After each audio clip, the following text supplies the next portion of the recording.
देखिए, सबसे जटिल मुद्दा था और सबसे जटिल मुद्दा था शिक्षकों की ट्रांसफर पोस्टिंग का मुद्दा।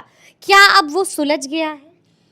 देखिए, शिक्षकों के ट्रांसफ़र पोस्टिंग में 2 मुद्दे हैं। जी। एक मुद्दा है शिक्षकों का अभाव और शिक्षकों का प्रभाव। प्रभाव का मतलब हो गया कि जहाँ हमारे मानक से अधिक शिक्षक हैं, यानी कि सरप्लस वाले। सरप्लस वाले, जी। और अभाव का मतलब कई स्कूल ऐसे हैं जहाँ छात्रों की संख्या काफ़ी है हुँ। और मानक के हिसाब से हमारे शिक्षक नहीं हैं।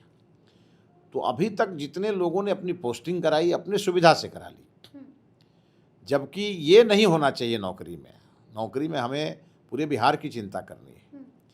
तो हमने उसके लिए एक नीति बनाई। नीति बना करके हमने लगातार अपील किया और मुझे इस बात की बड़ी खुशी है कि 1 लाख सरप्लस शिक्षक जो थे, जी। उनमें से 73,000 से भी अधिक शिक्षकों ने अपना आवेदन पोर्टल पर डाल दिया। हुँ। ये बहुत बड़ी सफलता, मात्र 5 दिन में। मात्र 5 दिन में। हुँ। और जो लोग इसमें नहीं शामिल हो पाए, हुँ। वो जनरल ट्रांसफ़र में यदि उनको आवश्यकता लगेगी, चूँकि ये ऐच्छिक ट्रांसफ़र है, बिल्कुल, बिल्कुल। हुँ। तो वो जनरल ट्रांसफ़र में जो हमारा 17 सितंबर से पोर्टल खुलेगा, उसमें वो आवेदन करेंगे। यानी कि उनका भी ख़्याल रखा गया है। अगर ये मौका आपके हाथ से चला गया है तो दूसरा मौका भी देंगे मंत्री जी? बिल्कुल देंगे, अगर वो चाहते हैं तो। अगर वो चाहते हैं तो। लेकिन हम लगातार देख रहे हैं सरप्लस टीचर का मामला आपने उठाया। इस मामले को लेके बड़ा कन्फ्यूजन बना हुआ है। नहीं, कोई कन्फ्यूजन नहीं है। मानक के हिसाब से और स्वीकृत पद के हिसाब से जो शिक्षक जहाँ पोस्टेड हैं, एक ही विषय में अगर 3-3, 4-4 शिक्षक एक स्कूल में रहेंगे, तो बाकी स्कूलों में कौन पढ़ाएगा? बिल्कुल। तो हमने इस बार जो विज्ञापन भेजा है बीपीएससी को, जो हमारे शिक्षक रिटायर हो रहे हैं, एक तो वो संख्या है, और जहाँ हमारे शिक्षक अभी नहीं है सरप्लस होने के बावजूद, एक वो संख्या है। बिल्कुल। तो हमने लगभग 32-33 हज़ार के आसपास हमने भेजा है।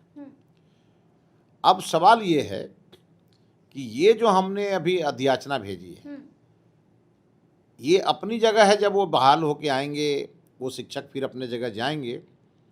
लेकिन हमें ये महसूस हुआ कि अब हमारी प्राइमरी में सबसे ज़्यादा सरप्लस हैं, बिल्कुल, बिल्कुल। तो प्राइमरी में तो ठीक है, सब्जेक्ट टीचर की ज़रूरत नहीं पड़ती, लेकिन प्राइमरी से ऊपर जैसे हम बढ़ेंगे तो हमें तो हर सब्जेक्ट का टीचर चाहिए।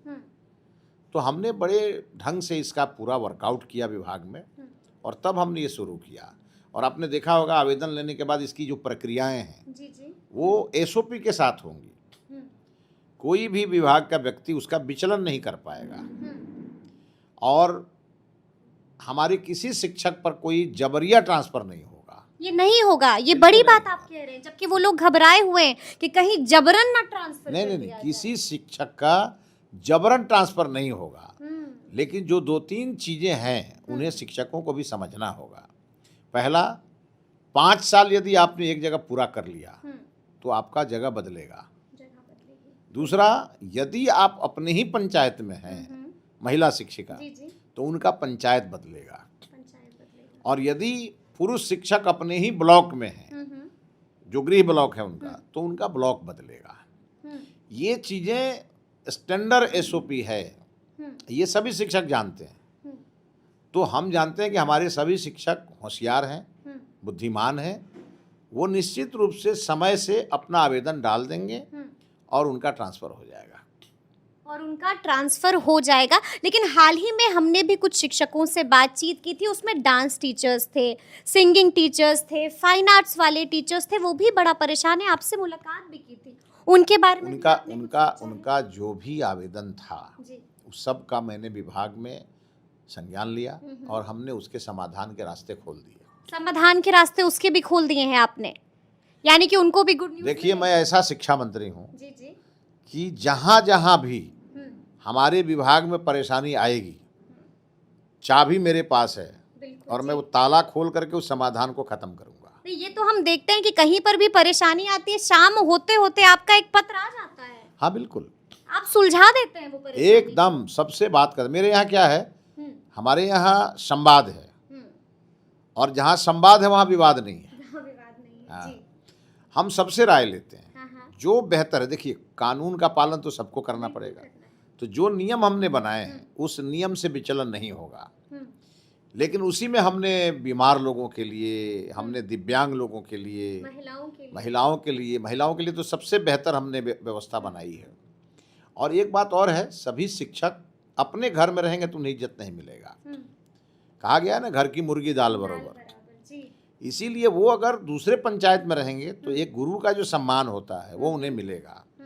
और जो पुरुष शिक्षक हैं वो अपने ब्लॉक के बाहर रहेंगे, तो जो आरोप लगते रहते हैं कि लोग अपने ब्लॉक में रह के स्कूल में पढ़ाते नहीं, राजनीति करते हैं, इन सब चीज़ों से हमारे शिक्षक बच जाएंगे। तो हमारे यहाँ शिक्षा विभाग में दो ही चीज़ इम्पोर्टेंट है, एक हमारे छात्र, दूसरा हमारे शिक्षक। बाकी कोई इम्पोर्टेंट नहीं, उसके लिए शिक्षा मंत्री भी इम्पोर्टेंट नहीं है। ये तो एक व्यवस्था है जो दोनों को संभालने के लिए है। इसीलिए हमारे लिए 31 अक्टूबर तक हम शिक्षकों की सारी मांगों को पूरा करने के लिए हर संभव प्रयास करेंगे। लेकिन 31 अक्टूबर के बाद हमारा पूरा ध्यान छात्रों पे जाएगा। फिर हाँ, स्टूडेंट्स पे, और उसके बाद छात्रों के हर समस्या को देखना, उनके पढ़ाई की पूरी चिंता करना, गुणवत्तापूर्ण शिक्षा, किसी प्रकार का कोई बहानाबाजी नहीं चलेगा। ये सब शिक्षकों के लिए उसके बाद से हमारी पूरी प्रक्रिया बन रही है। हम इस बार स्कूल इंस्पेक्शन को तेज करने वाले हैं। आप खुद जाइएगा औचक निरीक्षण के लिए? मैं भी जाऊंगा औचक निरीक्षण में, हमारे सभी अधिकारी जाएंगे। सचिवालय में कोई नहीं बैठेगा, सब जाएंगे फील्ड में। और हम लगभग सीनियर टीचर्स की, जो हमारे सब्जेक्ट टीचर के रूप में अभी हम ले रहे हैं, वैसे बहुत सारे शिक्षकों को हम विद्यालयों में भेजेंगे और पढ़ाते हुए शिक्षक के बगल में बैठ करके उनके गुणवत्ता का वो भी मार्किंग करेंगे। इंस्पेक्शन होगा शिक्षकों का भी? शिक्षकों का भी। हमारे बिहार के सभी शिक्षक खुश होंगे, छात्र भी खुश होंगे। बिल्कुल। लेकिन मैं खुश नहीं हूँ। आप खुश नहीं है? बिल्कुल नहीं है। क्यों? हम इसलिए खुश नहीं हैं कि हम विद्यालयों में जितना देर अपने बच्चों को पढ़ाएं, मैं भी एक शिक्षक रहा हूँ। जैसे मंत्री का समय तो 10 बजे से 4 बजे तक रहता है। लेकिन अभी आप लौट रहे हैं। लेकिन हम 10 बजे रात तक काम कर रहे हैं। हम काम करने से अगर भागेंगे तो हमारे राज्य का भविष्य कैसे आगे बढ़ेगा?